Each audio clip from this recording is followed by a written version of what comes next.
The playoffs are here, and you can predict the action all the way to the finals with FanDuel Predicts. Predict the spread, the total points, and even the game-winning moments that make the playoffs. Sign up and get a $25 bonus with FanDuel Predicts. Offered by FanDuel Prediction Markets, LLC, a registered futures commission merchant. 18-plus bonus is non-withdrawable and expires 7 days after receipt. Trading derivatives involves significant risk and may not be suitable for all investors. Manage your activity with their consumer protection tools. Restrictions apply. See terms at FanDuel.com/predicts/bonus-offer-terms.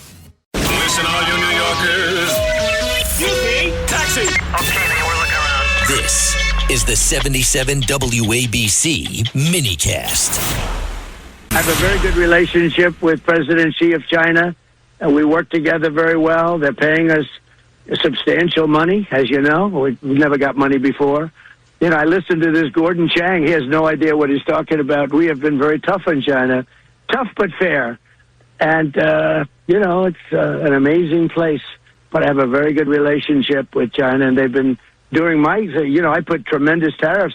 I put 100% tariff on all Chinese cars coming in, and that's destroying Europe. That's President Trump talking about my friend Gordon. Tough situation for me. I'm friends with both guys. But, you know, Gordon, you can follow Gordon Chang at Gordon G. Chang on Twitter. I recommend you do follow him. He knows everything. And, you know, Gordon has been very complimentary, on this show at least, about Trump and how he deals with Xi and China. I'm not sure if Gordon says something different on Fox News than he says here. That's where the president sees Gordon on Fox News. But I think Gordon's been very complimentary. In fact, he's made the point time and time again that it was Biden who kind of allowed China to run wild, and the president, maybe not perfect, okay, but at least has put a harness on him. That's the impression I got, Gordon. I was surprised to hear the president say that. I didn't play that to embarrass you or make you mad, but I played it because I was surprised that the president said that, because I don't get that impression from you at all. Yeah, I support President Trump on almost everything. As you know, Sid, there are things that he does that I think that he needs to be moving in the other direction. As an American, I say what I think. So what did you say specifically that he was upset about Xi? I think most people who've come in on this mentioned that he's upset that I said that he should not go to China. This was before he postponed the March 31 summit. And I mentioned that China was an enemy combatant and we're involved in a war, and he shouldn't go there. And he shouldn't go there because the Chinese will make a lot of propaganda out of this. We know that in general, forget about Trump for the moment, forget about the United States. Whenever a foreign leader goes to China, they always portray it as a vassal entering the Grand Celestial Kingdom and showing their submission to Chinese leaders. This would be even more true if, the war were continuing. And, I said Trump shouldn't go. There's a lot of reasons for that. But, this is still an issue because he's got this May 14th summit on the docket. And if the war isn't over by then I again say he shouldn't be going to China. Do you think the war will be over by then? I don't think so. Anything can happen. But, the ceasefire is continuing.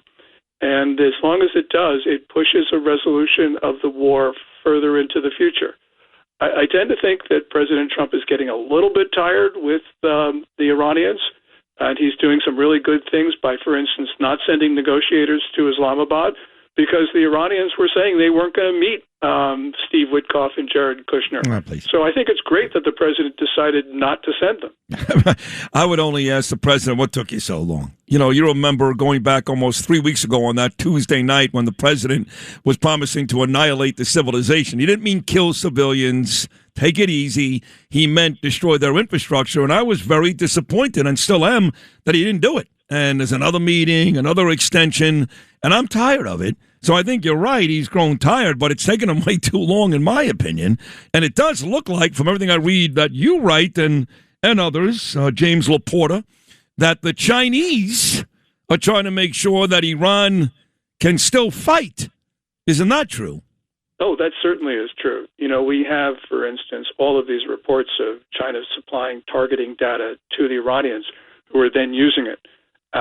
We know that China supplies the microchips for every Iranian weapon that includes them. There are also these shoulder-fired missiles that are believed to come from China. But we also know that Beijing is providing diplomatic and propaganda support. It's across-the-board support, except only thing that China does not provide are combat personnel, soldiers, sailors, pilots. But apart from that, China's providing everything. And, President Trump was right to say, look, he's going to impose a 50% additional tariff on any country that supplies weapons to Iran.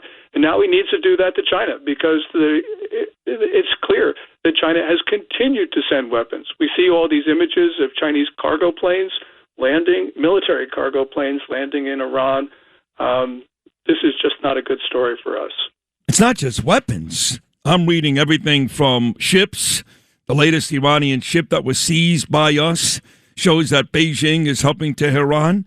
It's also radar systems. This is according to James Laporta. U.S. intelligence detects signs China is weighing giving Iran advanced radar systems.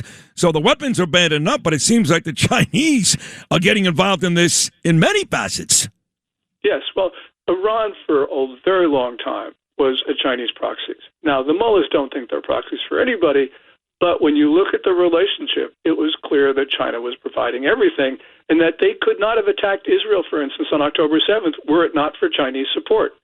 So this is a story that we have known for quite some time, and now we're seeing the consequences of it. Oh, and by the way, I almost forgot. Iran has a nuclear weapons program because of China. Yeah. China supplied materials, equipment, technology, either directly or indirectly through the AQ-Khan black market ring. So, yeah, the reason why there's a war there is because of China. And we need to say that because the Chinese are making propaganda hay by saying, Beijing is stable and the United States is a disruptor. Well, we're a disruptor because they weaponized Iran with all the materials for a nuke. And China is involved in so many other aspects of our life. For example, this is a major story now. It was a day ago, but, if you watch CNBC, which I do occasionally, or Bloomberg, you would know that China just blocked Meta's $2 billion takeover of AI startup Manus. So here they are causing some economic things as well. And then you got Kevin O'Leary yesterday, and he was going on and on about this massive Utah AI data center to go up against what China is trying to do every single day. So forgetting about the war for 1 second, AI is a big battle between the United States and China. Yes, this Manus deal is really important, Sid, and I'm glad you raised it. Because really what China is doing is it's saying to the world, you cannot have any relationship with our AI companies. Well, if that's true, why are we allowing our AI companies to be bought by China? Or why are we allowing our AI businesses to cooperate with China? Xi Jinping has made it very clear. He wants a divorce. Well, if he wants a divorce, let's give it to him because this Manus action is significant. Because that deal, by the way, was completed as a practical matter. Meta had already integrated Manus's operations into its own. And then now China's National Development and Reform Commission says, no, you can't do it. Well, okay, but if that's what you want to do, then let's do it as well. We need to have reciprocity. They don't want us. We shouldn't want them. Really that simple. Let me get to Russia here. It turns out that we're not getting anywhere. Ukraine, Russia is still going on and on. I think Zelensky now is even gone as far as taking shots at Israel. I feel like Zelensky's always jealous of Israel because he feels like, and he's right, they're our number one ally, and President Trump and the United States, we do what's right, which is protect and work with Israel. Zelensky, I'm sorry to my friend Peter King, but I don't trust that guy as far as I can see him. Now, don't get me wrong. I'm rooting for Ukraine in this conflict. They were the ones who were attacked. Putin is a complete madman, but Ukraine is also a very, very corrupt country. And Zelensky is not exactly a guy you can trust. So now he's taking shots at Israel. But regardless, is there any hope that this conflict can end anytime soon? No, Ukraine's going to go on for quite some time. And the reason is, if you go back about 4 or 5 months, Russia was advancing slowly. And it looked at some point that Russia would actually pressure Ukraine in very serious ways. Now it's Ukraine that is advancing, and it's Ukraine that is taking out Russian refineries and other facilities. And the Russians are, they're in sort of slow retreat. This is the type of war you have when you have two communist-type militaries, because Ukraine's military is essentially what's left over from the Cold War, from pre-Cold War. So really what we've got is two militaries that don't know offense very well and are now slugging it out. And fortunately, Ukraine is now prevailing, but I don't know how long that'll last. But it will be a long war.